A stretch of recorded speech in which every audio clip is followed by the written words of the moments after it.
Hello, welcome to another edition of Expat Living. Well, everyone loves the place where they were born or grown up. So being a Vietnamese, I love Vietnam, I love Hanoi. But for some people, when they travel to new places, those places give them so many impressions that they fall in love with them. And Roman is one of those. Living in Vietnam for not too long, but the city has now become its second home. Roman first came to Vietnam more than 3 years ago. And even today, he still has vivid memories of the impression the city left on these Americans. It was very chaotic, and it was very difficult for me to handle. In fact, the first 3 days, I just didn't even leave the house because I was so nervous about going out on the street. And this is actually the first country I have come to in which I don't know the language at all. Everywhere else, I've always lived in a country where I know some of the language. So it was just very, very frightening, actually, the first few days.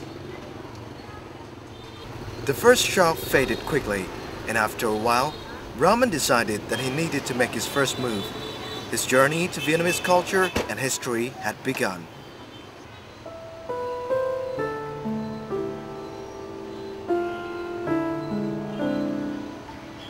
The first place that Roman visited during his early days in Vietnam was the Thế Giới bookstore. Getting the address from one of his friends, Roman came here as he was told he could find anything he needed to learn about Vietnam. And that was true. At the bookstore, Roman grabbed loads of books about every feature of Vietnamese culture and history. Of course, most of them are in English. And that helped him a lot in equipping himself with the basic knowledge about the country, customs, and people. Soon, he was ready for the next step in integrating into Vietnamese culture and history. So moving to live in the capital city of Vietnam, Roman is rather curious about the city with its culture and history. So he tries very hard to get a better understanding about the city in his own way.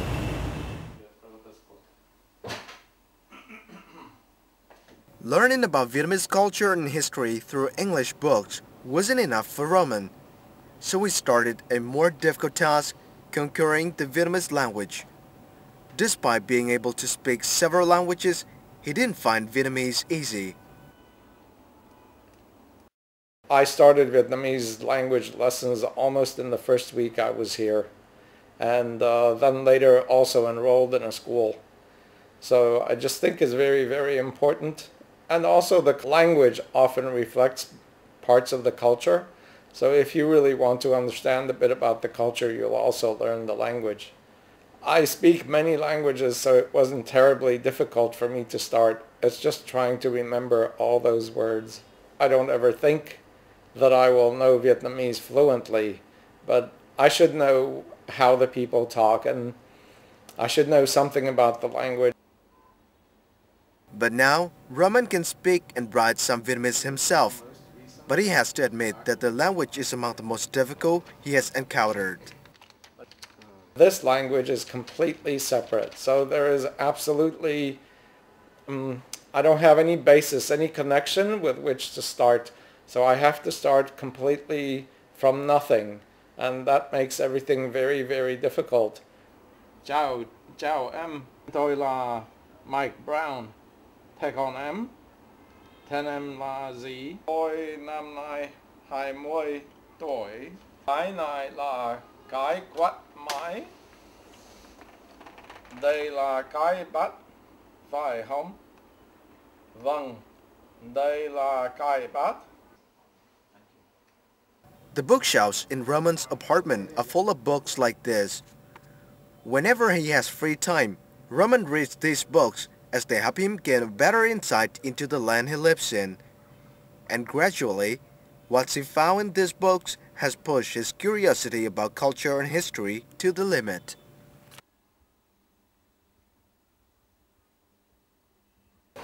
Never riding a motorbike or taking a taxi, Roman loves walking. By doing so, he can travel to the most secluded parts of the city and discover the beauty hidden in there. After 3 years of being here, he can tell you almost everything about the culture and history of the city. Today, Roman takes me to a pagoda near Dongsun Market. He will be my tourist guide, and I'll play the role of a newcomer who just arrived in the city and knows nothing about this pagoda. Roman will show me around, and I can see how much he really knows about the place. This represents the Taoist universe with the source of life at the very bottom here.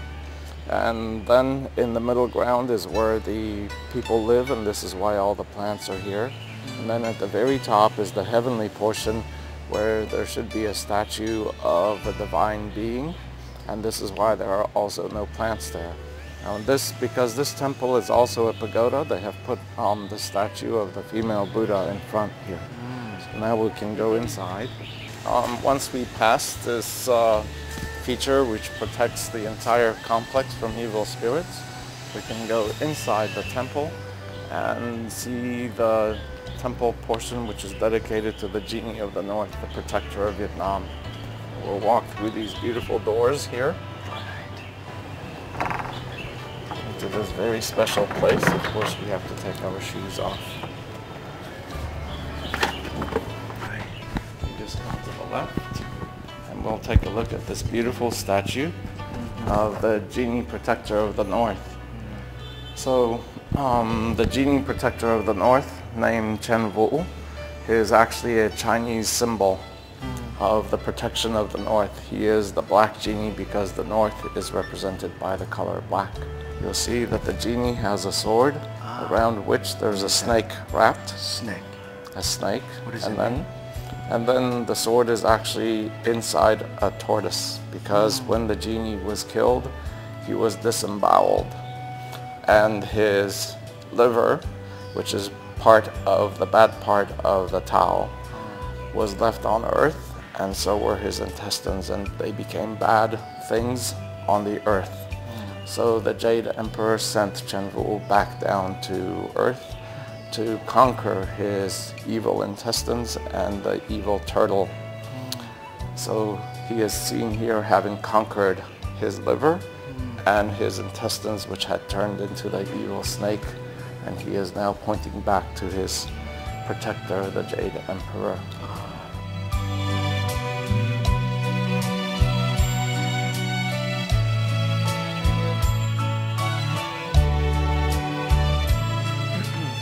These are essentially animist goddesses. They represent the deities for water, white, and the sky, red, and for the forest and the mountains, which is green. So all these altars, even though there are men here, they're all dedicated to women and the spirit of women, and including the markets, which are mostly run by women. So in the city there are many temples and pagodas, but why this particular pagoda is your favorite?